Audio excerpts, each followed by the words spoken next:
hogy a miénk is, és most egy gyors támadást előre, sajnos hosszan tolta meg Tőzsér a labdát, Quagliarella igyekezne elérni, meg is csípte az oldalvonal mellett, Vancák mellett gurítja tovább. Vigyázni, mert most nem a labdával foglalkoztunk, hát ez hihetetlen. A 4. percben egy ilyen mazsola gólt kapni, az eddig fegyelmezetten játszó magyar válogatott, Aquilani tölelgetik. Hát elképesztő ilyen gólt kapni. Pirlo is, tehát ott azért volt ennek jó néhány főszereplője, de sajnos leginkább a magyar védelem volt az. Nem követjük a labdát, elképesztő.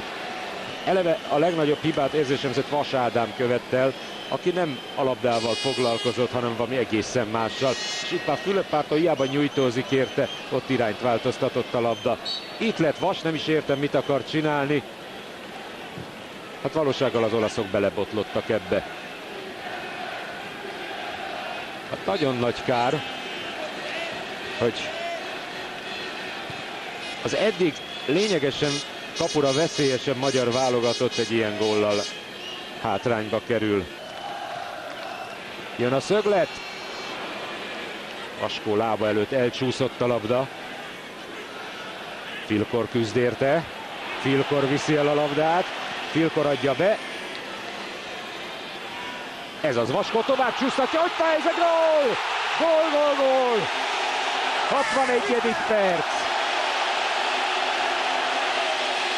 A sors igazságtalansága lett volna, hogyha a mieink nem lőnek gólt. Juhász Roland gyönyörűen dőlt rá a labdára. A világ egyik, ha nem legjobb kapusa, Gianluigi Buffon pedig nem tudta védeni. Dicsérjük meg Filkort, nagyon erőszakos, nagyon tetrekész. Pörög a labda a magasba. Vaskó tovább csúsztatja. Juhász rádől. Bravo! A két belső védőnk érdeme tehát elsődlegesen ez a gól. Pont ellentétes irányba helyezte a labdát Juhász Roland, mind amerre mozdul Gianluigi Buffon.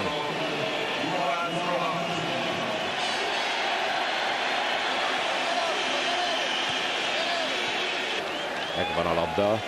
Szélesi szerezte meg, Filkor elegánsel.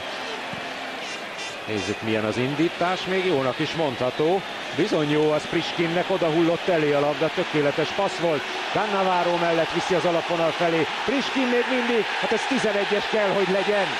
Hát Cannavaro nem a labdát találta el, hanem Priskin lábát. Befújja a büntetőt a játékvezető, teljesen jogos. Priskin tudta, mit kell csinálni, vinni azonnal a 16-oson belőle, ez egyértelműen szabálytalan szerelés. Fabio Cannavaro nem a labdát, hanem Priskin lábát lövi el. 11-eshez jut Magyarország, és megszerezhetjük a vezetést. Mekkora nagy dolog lenne ez, fiúk!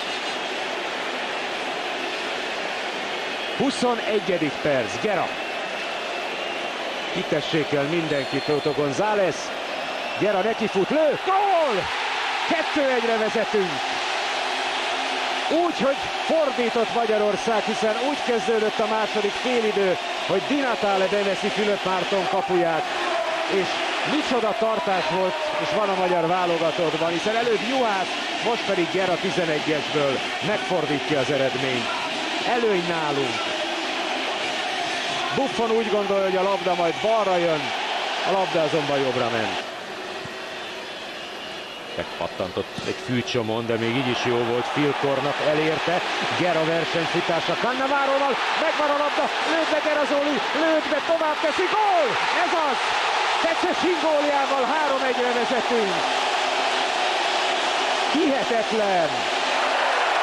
Fabio Cannavaróval szemben megtartotta Gera a labdát.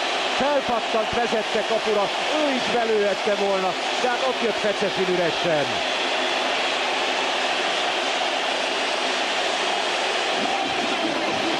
Nagy játék. Ki hitte volna, hogy Cannavaro, aki átjátszhatatlan védői hírében áll, nem tudja megtartani a labdát, és miután Barzai próbálta lekapcsolni az átadást, egyrészt tudott belépni oda Gera elé, másrészt pedig a Pececsin felé utat zárni. Kénytelen volt belépni oda középre. Pompás átadás volt. Lenulláztuk az olaszokat ezzel. Már ott fölállnak az emberek, már ott érzik, hogy itt valami érik. Lehet, hogy még nem kezdődött el az olasz bajnokság. Lehet, hogy barátságos mérkőzés. Lehet, hogy a franciák elleni összecsapásra készül az olasz válogatott, de csak a világbajnok lépett pályára Puskás stadionban. Csak egy alakuló magyar válogatott ellen játszott. És ez az alakuló fiatal magyar válogatott egy nagyon okos, taktikus, rendkívül fegyelmezett játékkal legyőzi a világnagyságokból álló Squadra Azzurrát.